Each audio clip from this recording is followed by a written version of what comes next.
Clairement, je pense que pardon, les collaborations sont un axe majeur du développement. On a parlé tout à l'heure d'expérience patient, et moi je pense qu'il faut vraiment l'intégrer comme un élément scientifique et non pas comme quelque chose qui est la cerise sur le gâteau qui fait adhérer le patient, mais considérer que la façon dont on va mener la recherche doit améliorer l'expérience patient. La recherche va se développer, elle doit continuer de se développer, et donc elle doit être intégrée. Elle doit être aussi équitable, c'est-à-dire s'adresser à tous les patients. Donc, et cette notion-là, elle passe par les partenariats et par le fait de communiquer et de se mettre tous ensemble sur un objectif qui est un objectif de recherche et d'amélioration de la science et de R&D. Ça passe par l'interopérabilité des solutions digitales, évidemment. Moi, je crois beaucoup au digital, mais on ne peut pas faire de l'innovation digitale sans faire de l'innovation organisationnelle. Absolument. Et donc, finalement, comment on va avec cette façon d'être centrée sur l'expérience patient, en améliorant aussi l'expérience soignant et en mettant tout le monde avec des partenariats, considérer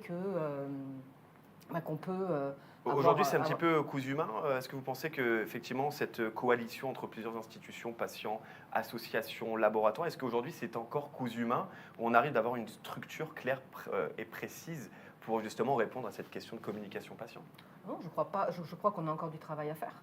Je crois qu'on a encore du travail à faire pour que ce soit vraiment main dans la main, précis, de savoir qui fait quoi, de se faire confiance, de partager une information en temps réel. Aujourd'hui, c'est pas encore complètement le cas. Ça peut être centré sur une structure et finalement, c'est pas si facile parce qu'aujourd'hui, on a du mal à partager les informations en temps réel. Les systèmes ne sont pas interopérés.